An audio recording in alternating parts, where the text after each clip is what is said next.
welcome to my YouTube channel. My name is Aboshi Marian and I'm the lead photographer at Mimi Creation Studios, Lagos, Nigeria.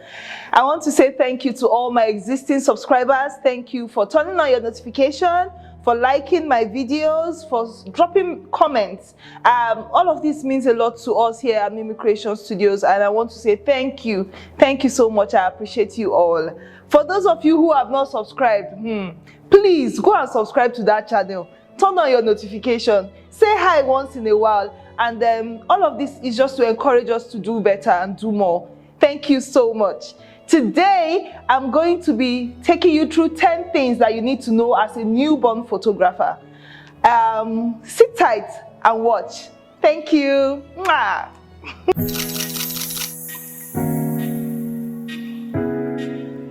Looking at going into newborn photography, you need to put some things into consideration, and I must let you know this. I'm saying this from my point of view. It's not written on hard stone, so however it is you want to take it is fine. But in my point of view, the 10 things that you need to have as a newborn photographer starting a business are the following.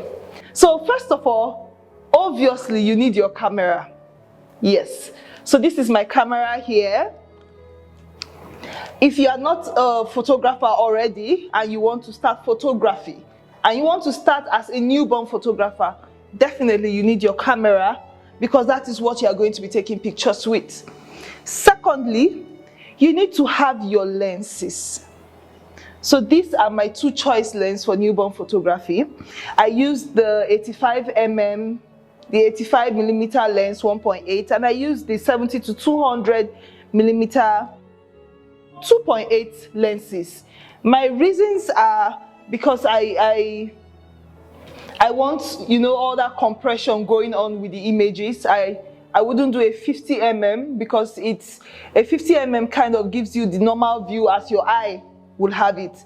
But with the 85mm and the 70 to 200, you get a more compressed background, giving your child a very subtle look in the image and also exaggerating the look of your child. So my 70 to 200, what it does is when I shoot on 200, I'm able to exaggerate the image of the child, and it gives me very beautiful, soft look and bouquet. When shooting with this 70 to 200, I do 2.8. That is the lowest aperture, because I want a situation whereby I get a very beautiful bouquet, depth of field. That's why I do 200 if I have enough space for it. And then for the 85mm, of course, it's 85mm, it's a prime lens, so you only have one focal length to it, and that is the 85mm. So those are my two lenses, and in shooting this, you don't necessarily have to use any of these two lenses I mentioned, but what you have to look out for when you're getting a lens for newborn photography is the f-stop, the aperture that the lens can shoot on. So the lower the aperture, the better for you.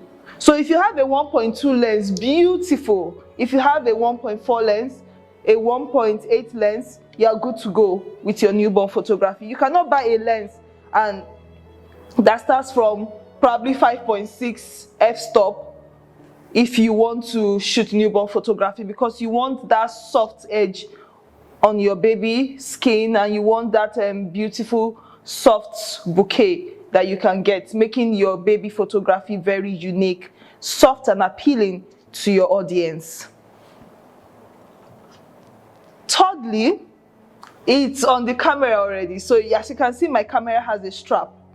For safety purpose, when you are shooting a newborn, you do not hold your camera like this and take a picture. You have to strap your camera for safety, because most of the time you have to shoot over the baby. And when you are shooting over the baby also, you have to be very careful so you don't slip and stumble over the child. And then your camera or your lens does not fall off. So you need to make sure that your camera is well strapped to your body, so that when you are shooting, you don't get to lose track of your equipment and it falls off on the baby. You would not want that to happen. So you need a strap. That is the third thing. So the number 4 on my 10 things that you need to know as a newborn photographer is you need to have an education.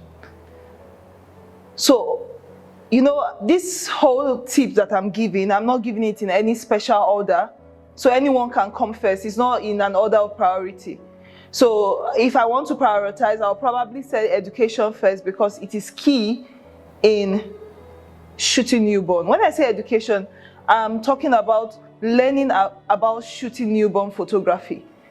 To go and learn. You can go and train with someone who you trust and you think is doing fantastic newborn photography work.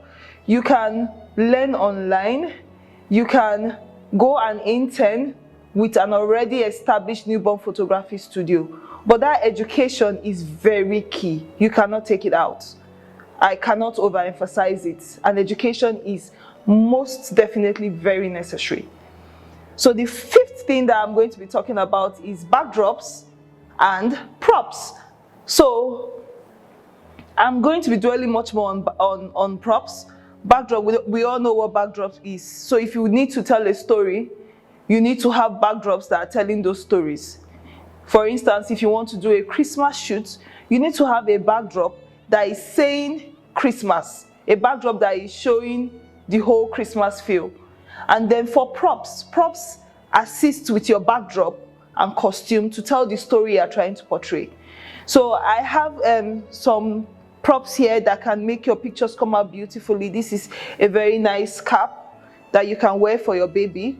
Preferably a baby boy would do justice to this. You have flower hairbands that you can wear for your baby. You have beautiful tiaras here that you can use for your child to make the picture look beautiful and also to tell a story. You also could have, see, this little, is this a bunny? No, this is not a bunny. A little teddy. This can help also to bring that spice to your images. And then you could have tiny little props like this. This is a camera. I really like this. This actually takes a picture in my mind. So using this in your child setup could help spice up the photograph. You can give your child, put this through the child's finger to tell a story of the child being a photographer. And we have little ducks here. It makes very nice sounds. You can use whatever. You can use number props. I think I have a few of the number props here that you can use. So with this, you can tell the age of the child. If, for instance, the child is 3 months old, you can say 3 months. We have it in other numbers, and you have weeks, months, days. Those are the kind of props that tell stories that you can use to tell the age of the child without having to say it practically. You can just put it, and when you take a picture, everybody that sees the image definitely knows what age the child is. So these little things, they help beautify your picture, tell a very beautiful story. See this, hello world.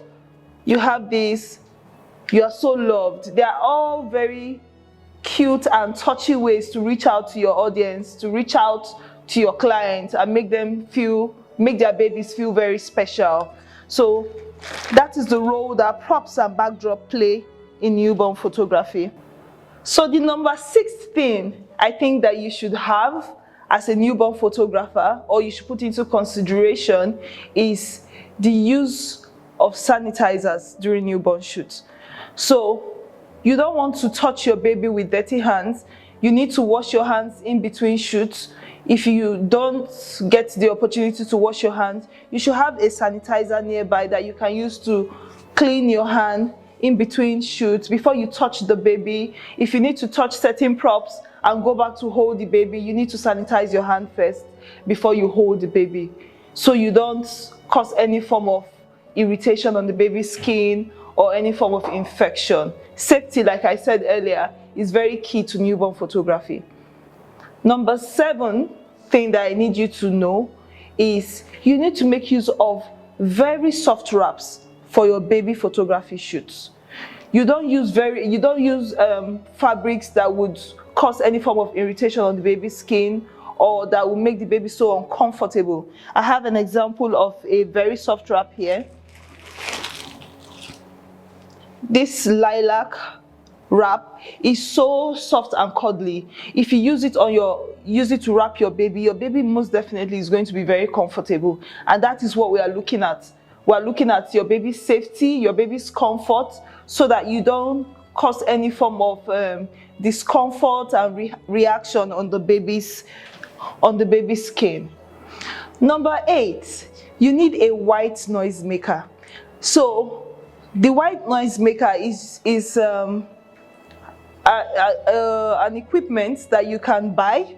It's very small. You can buy it and it creates a kind of soothing sound that helps cuddle your baby to sleep. So sometimes you hear sounds like shh. When you have that consistently, it soothes your baby and puts your baby in a very comfortable position that eventually takes your baby to sleep and makes it easy for you to wrap the baby through the session and then change poses without the baby being triggered out of sleep.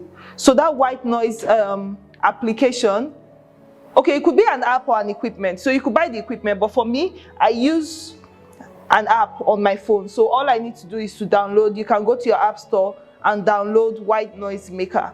You will see it in your app store or in your Google Play Store, and you can buy if it needs to be bought, or you can download and use it for your shoot. It really helps a lot. It does magic. Number 9 is the use of light. So when shooting for a newborn, you need to consider that you have to use very soft light. My go-to light will be natural light. So if you have a window or a door close by, you can diffuse the window or the door using white fabric, and then have very soft light coming into the camera and taking very beautiful soft images. So that will be my go-to, using natural light. But if you don't have the opportunity to have the natural light outlets close to where your shooting space is, you can buy a strobe and use a very big modifier. You could use the 7-foot parabolic umbrella and then make sure that you shoot at the edge of the umbrella so that you get very soft light. So that is it for light, and that's one of the key things that you need in taking a picture of a newborn. Number 10, and the final but not the least, is your laptop or your working system.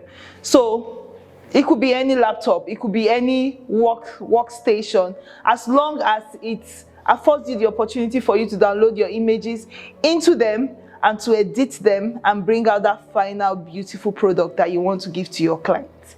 Thank you for watching. I hope you enjoyed it, and I hope you learned 1 or 2 things. And I hope that if you're a new photographer wanting to go into newborn photography, these tips would help you in a way or more. Thank you so much for watching. Please subscribe to this channel. I cannot oversay it. Subscribe to this channel, turn on your notification, like my video, say hi once in a while, and we'll keep turning out beautiful content for you to learn from. Thank you so much. My name is Marianne Aboshi once again, and I love you. Mwah!